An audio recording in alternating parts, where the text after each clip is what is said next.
pasteur Joël Spinks et bienvenue à l'émission Vie de foi. Bienvenue, pasteur Georges Amoako. Merci. C'est un plaisir de vous recevoir tout au long de cette semaine. Vous nous venez de la Côte d'Ivoire. On vous a invité pour venir partager des choses que Dieu a faites dans vos vies. Et puis, on a vraiment passé du bon temps tout au long de cette semaine en parlant de ce Dieu qui fait encore des miracles aujourd'hui. C'est ça. Et puis, on a un Dieu vivant et puis, on veut vraiment vous encourager aujourd'hui. Si vous avez un problème, Dieu vous appelle à regarder plus haut que votre problème, parce que notre Dieu est là dans votre situation. Il veut intervenir dans votre vie et puis, il a déjà la provision de prévu parce que nous avons un Dieu prévoyant. Nous avons établi ça dans notre première émission. Notre Dieu est prévoyant et puis, il a toujours une provision pour ses enfants, peu importe les problèmes Toujours. ou les besoins.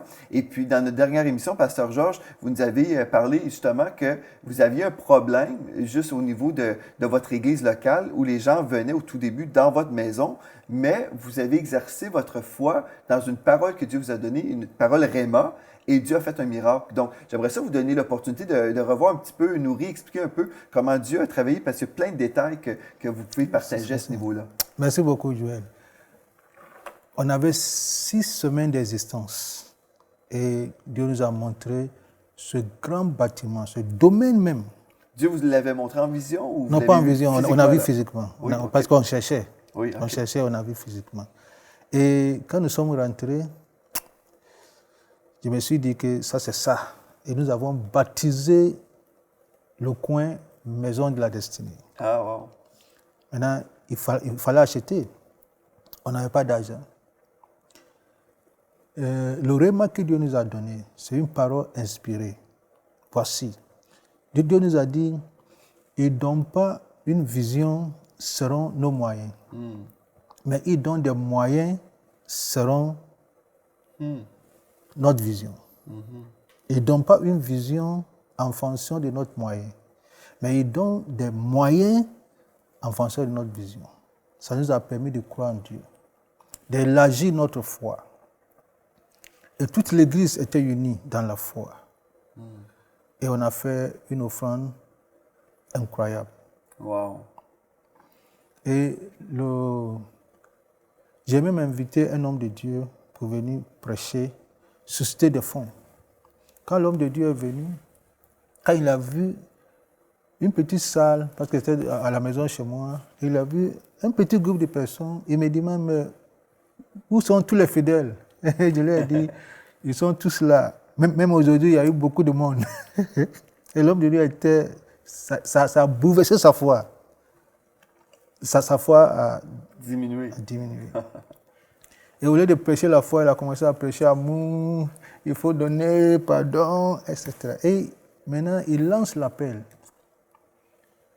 Qui veut donner $1000? Et il y a une soeur qui se lève, va vers lui et dit, mais s'il y a quelqu'un qui veut donner plus, il fait comment? Il demande à la fille, tu veux donner combien? Et la fille donne le montant. Maintenant, la foi du pasteur renaît. Et il dit, cette fille veut donner tel montant. Est-ce qu'il y a des gens ici qui vont donner le même montant? Environ 8 personnes sont venues devant. Wow. Et le pasteur était bouleversé. Dieu ne donne pas une vision sans donner la provision. Sans donner la provision. Parce que la vision même là, la provision est dans la vision. Et Dieu nous a permis, ce n'est pas un jour, Dieu nous a permis d'acheter ça, on a payé un apport, on a donné un apport, et au fur et à mesure, Dieu nous a permis, à l'espace d'1 an et demi, on a soldé. Wow. Et c'est un acte de foi que toute l'Église, nous avons vu la main de Dieu agir. Une chose importante, là, c'est que, bon, Dieu donne la provision si la vision vient de lui. Exactement. C'est ça la clé. Il faut que la vision vienne de lui. Tout à fait. Si Dieu nous donne une vision, un réma, et Dieu nous appelle à faire quelque chose, bien, on peut être confiant que si Dieu nous a donné cette vision, elle va s'accomplir, parce que Dieu n'est pas un homme pour mentir. Tout à fait. Donc, la vision va s'accomplir. Et donc, si Dieu le dit, la provision est dans cette vision. Est dans la vision. Et on peut se reposer là-dedans.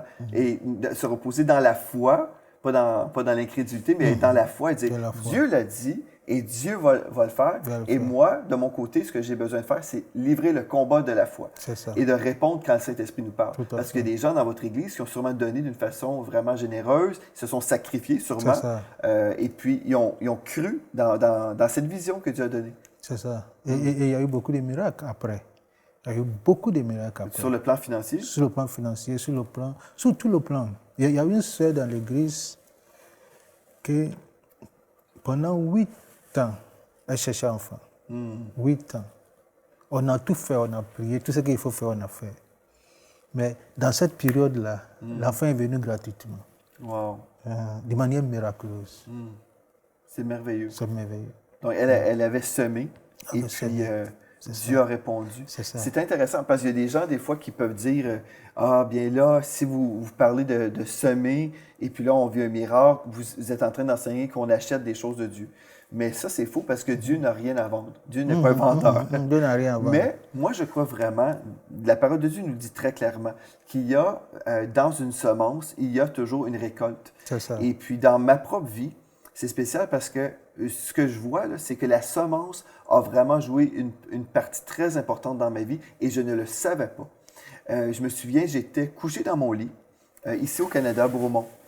Et puis, le Seigneur m'a dit, lève-toi, va faire un don de 100 $ pour l'antenne de télévision Miracle Channel à l'époque.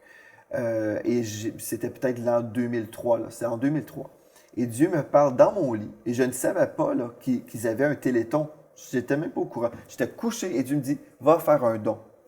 Et donc, je me suis levé, je suis allé dans mon salon, j'ai pris le téléphone, j'ai allumé, j'ai parti à la télévision, j'ai vu le numéro de téléphone sur l'écran. Et j'ai envoyé un don de 100 $ par ma carte de crédit, là, carte Visa. Et puis, par la suite, Dieu a ouvert des portes pour moi. Mais quand j'ai fait ce don-là, je n'avais aucune idée. Là. Je ne pensais même pas à aucune autre chose. Et Dieu avait prévu mon miracle, en fait, quand j'ai semé. C'est ça. Et vous savez une autre chose? Là-bas, en Alberta, les présidents de l'antenne de télévision qui m'ont invité à me joindre à eux, eux aussi avaient fait une semence. Et pour eux, ils avaient fait une semence de 30 000 $. Wow. 30 000 $. Ils avaient dit, nous semons ce montant-là dans un autre ministère. Miracle Channel avait semé dans un autre ministère, disant, Dieu envoie-nous quelqu'un pour la francophonie. Wow. Ils ne le savaient pas. Et quand on était sur le plateau de leur émission de télévision la première fois, c'est là où ils ont appris que nous parlions le français.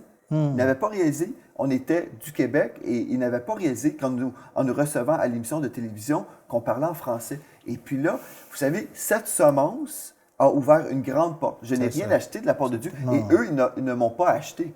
Dieu n'a pas des choses à vendre.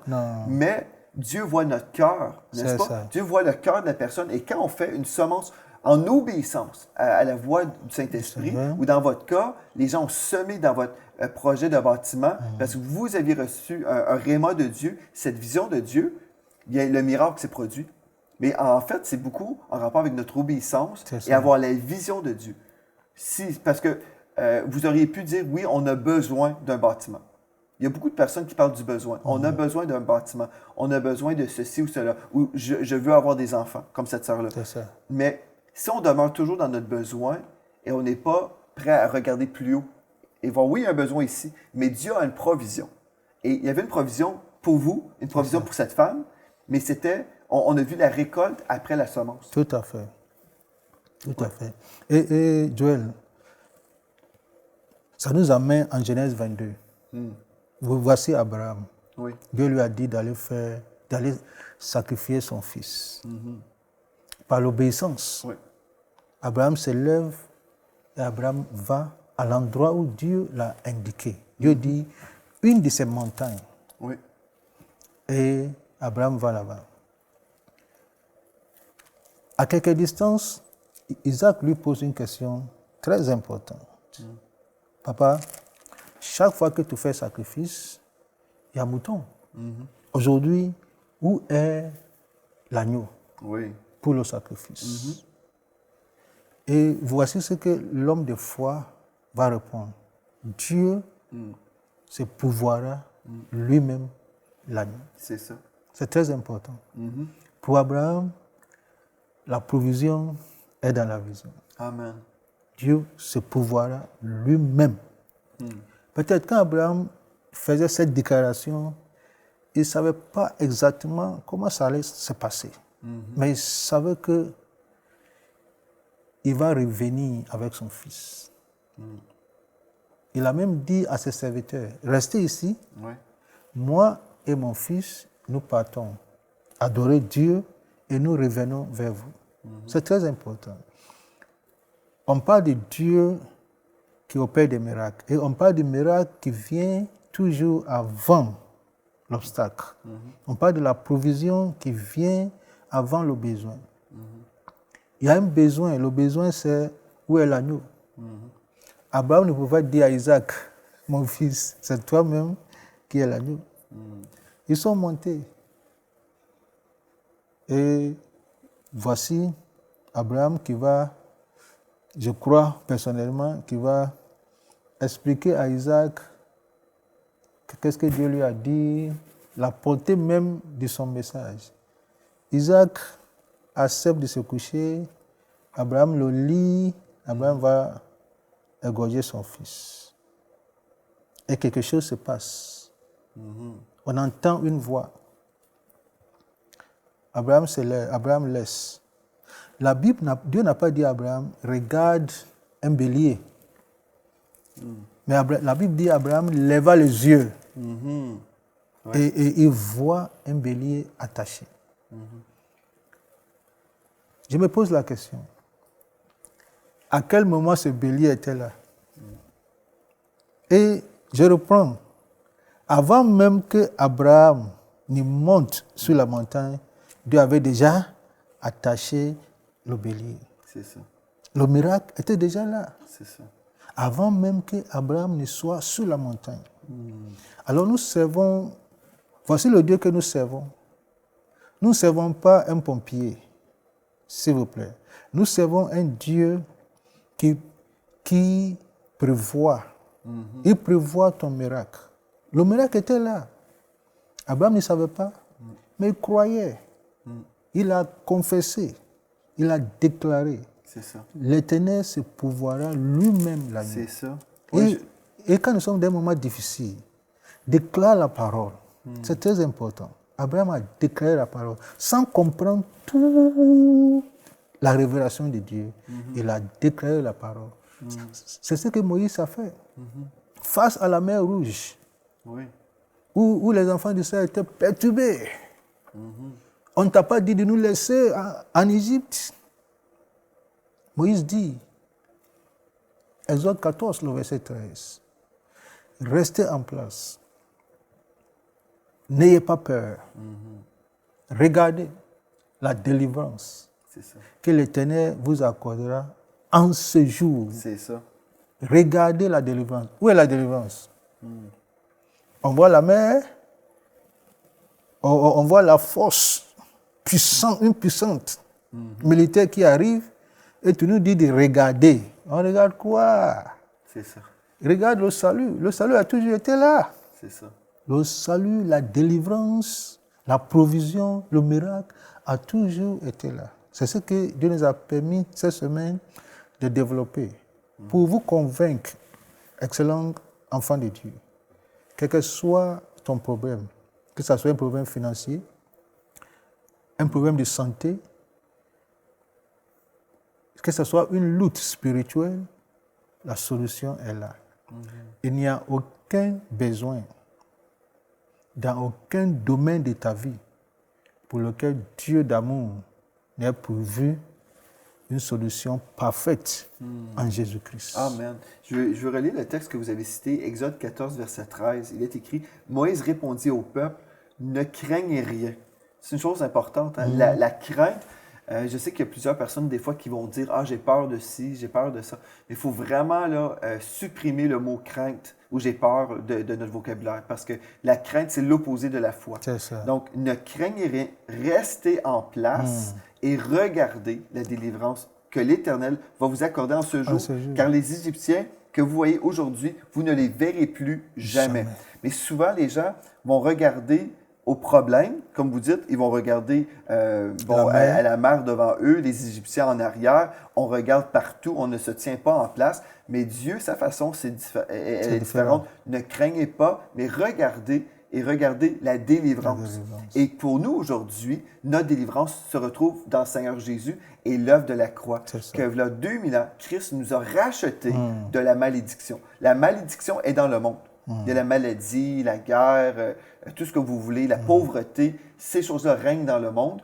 Mais pour les enfants de Dieu, Dieu fait des exceptions.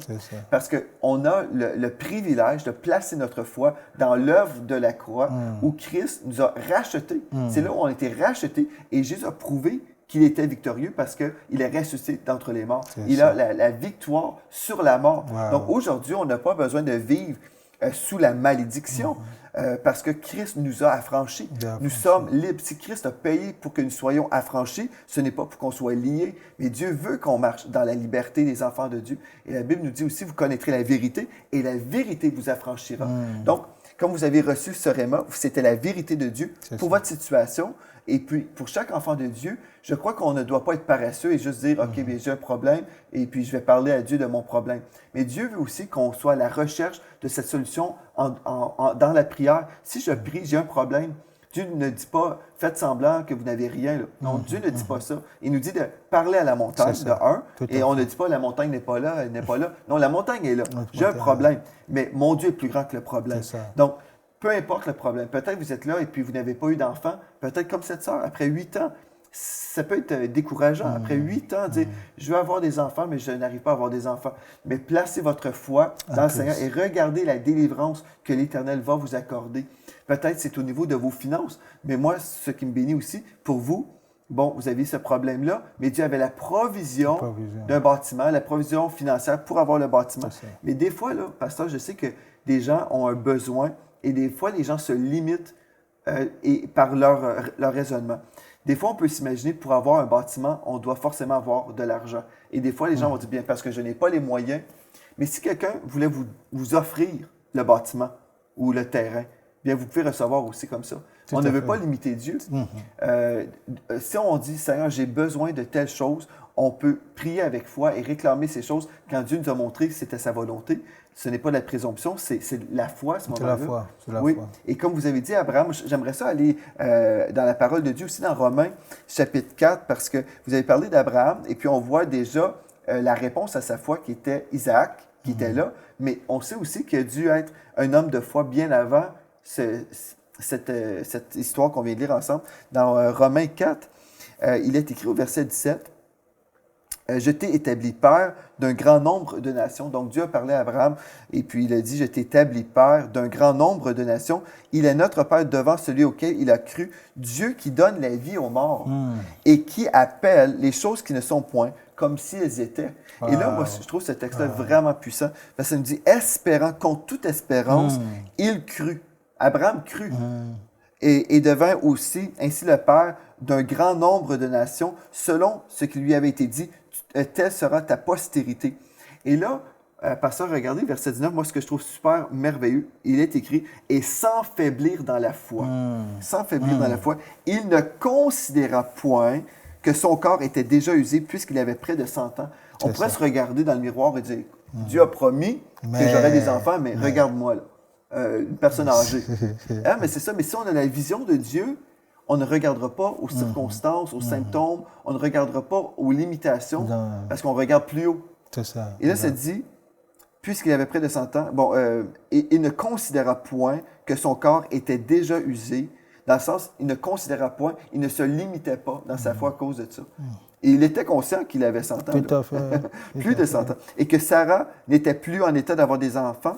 Il ne douta point par incrédulité au sujet de la promesse de Dieu, mais il fut fortifié par la foi, donnant gloire à Dieu et ayant la pleine conviction que ce qu'il promet, il peut aussi l'accomplir. C'est pourquoi cela lui fut imputé à justice. Et je crois, pasteur, quelqu'un qui serait à la maison qui dirait, OK, moi j'ai eu une promesse de Dieu, mais cette promesse tarde. On dirait, là, elle n'arrive pas. Et qu'est-ce que vous pourriez dire en rapport avec ce que je viens de partager aujourd'hui? Une personne qui serait peut-être découragée à la maison, qui dit, oui, la promesse est là, bon, vous dites que la provision est là, mais je ne vois rien en ce moment. Oui, c'est vrai. Nous sommes des hommes. Nous sommes des hommes, parfois, il y a le découragement, mais il faut se saisir. Il faut se ressaisir. La Bible dit, si la promesse vient de Dieu, si la vision vient de Dieu, la Bible dit « attends-la ». Elle s'accomplira certainement. Amen. Ma secrétaire, elle vient de se marier à 40 ans. Elle a travaillé avec moi depuis longtemps, depuis 12 ans. Une sœur très, très soumise, qui aime Dieu. Et le mariage ne vient pas. Chaque année, on dit Dieu va faire, Dieu va faire. Elle vient me dire toujours, on dit Dieu va faire, Dieu va faire.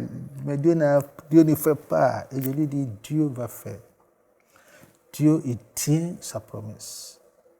Samedi passé, vendredi passé, elle a fêté ses 40 années. Le lendemain, elle s'est mariée. Wow. Alors, Dieu va faire. La Bible dit, si la vision tarde, attends-la. Attends-la. Abraham a attendu la vision. Dimanche passé, avant que je ne quitte Abidjan, dimanche sous-passé, pardon, il y a un homme de Dieu qui est venu prêcher dans notre église, venant de Singapour, qui a partagé un témoignage incroyable. Et je vais envoyer ça ici, le témoignage. C'est après 22 ans de mariage que Dieu lui a donné enfant. Wow. Après 22 ans de mariage. Mais il nous a dit, lui et sa femme, ils ont cru. Ils ont eu 2 fausses couches en chemin. Et quand le médecin a dit, maintenant c'est impossible, il y avait des choses qui se sont développées. Et quand le médecin dit impossible, c'est en cette période-là que la femme est tombée enceinte. Amen. Il n'y a personne qui peut dire à Dieu, c'est impossible. Parce que notre Dieu ne comprend, en tout cas, n'accepte pas ce mot-là. Vous savez, le texte ici se dit, en parlant d'Abraham, il fut fortifié par la foi, donnant gloire à Dieu. Et je crois, si vous avez besoin d'être fortifié dans votre foi, vous avez besoin de louer le Seigneur déjà. Déjà parce que, vous savez, si on croit qu'on a reçu, on croit maintenant, je reçois la provision de Dieu, je reçois la percée, je reçois le bâtiment, je reçois, bien, on devrait déjà louer le Seigneur, n'est-ce pas? Parce que si on a reçu un cadeau, habituellement, on va dire merci, merci pour le cadeau. Et si Dieu a donné une provision, même si on ne voit pas d'une façon tangible, physiquement, mais si on peut voir avec les yeux de l'esprit la provision, on voit les choses se manifester vraiment. Et on peut entrer dans cette dimension d'adoration, de louange. Et je crois qu'ici, si c'est écrit dans le texte, c'est pas pour rien. Parce que Dieu voulait qu'on apprenne de son homme Abraham. Dieu voulait vraiment qu'on apprenne un principe important. Il fut fortifié par la foi, donnant gloire à Dieu, ayant une pleine conviction que ce qu'il promet, il peut aussi l'accomplir. Et je crois que quand on est dans notre louange, on peut avoir cette pleine conviction et louer le Seigneur et vraiment déclarer que cette chose-là arrive. C'est pour ça que ça dit, Dieu appelle les choses qui ne sont point comme si elles étaient. Des fois, les gens disent, vous mentez, là. Mais si Dieu peut le faire, moi, je peux le faire aussi. Non, c'est pas le mensonge. Oui, tu sais, nous sommes dans un monde spirituel. La foi s'opère d'abord dans le spirituel. Et la réalisation ou la matérialisation de la foi, c'est dans le physique. Alors, dans le spirituel, il faut confesser la parole. Il faut avoir, je dirais, une révélation dans son esprit. Parce qu'en attendant la réalisation, en attendant la promesse, il faut garder cette révélation dans son esprit. Je parlais des différents cas. Voyons 3 parmi ces cas-là. On prend le cas de Agar. Quand l'ange est venu dans le désert où il n'y avait pas d'eau, la Bible dit l'Éternel ouvrira ses yeux. Le miracle était là. À côté, elle était juste à côté du puits, mais elle ne voyait pas. L'Éternel ouvre ses yeux. Dans le cas d'Élisée, il prie et il dit au Seigneur, ouvre les yeux de son serviteur. Alors parfois, on a besoin d'une révélation. Quand il dit révélation, il ne parle pas de vision, voir quelque chose, mais une conviction dans l'esprit. Abraham a eu cette conviction-là. Oui. Et être persuadé que Dieu va le faire. J'ai donné mon témoignage et je disais que dans mon esprit, je savais que ce que le missionnaire disait, il s'agissait de moi. C'est ça. Mais dans la tête, c'était autre chose. Je parle de cette conviction de l'esprit. Même Abraham, en Genèse 2, la Bible dit il leva les yeux. N'est-ce pas? Oui. Il leva les yeux. Alors parfois, il faut lever les yeux. Amen. Il faut regarder au-delà du besoin. Lève les yeux et vois ce que Dieu est capable de faire. C'est la même chose que Moïse a dit. Regardez. C'est ça. Comment tu vas regarder la délivrance? La délivrance, c'est où? Tu vois la main, c'est visible, touchable, tangible, palpable. La délivrance, tu vas regarder ça où? À gauche ou à droite. Mais Moïse dit, regardez la délivrance. Il s'agit de l'esprit.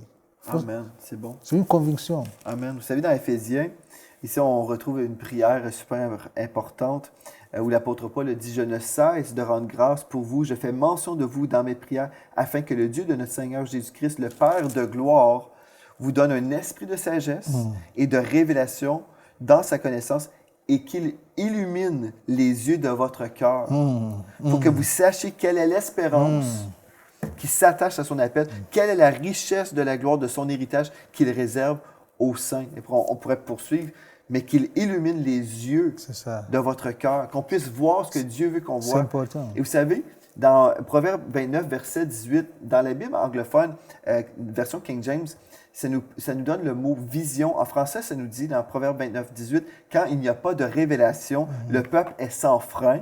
Mais dans la Bible King James, ça nous dit quand il n'y a pas de vision, le peuple périt.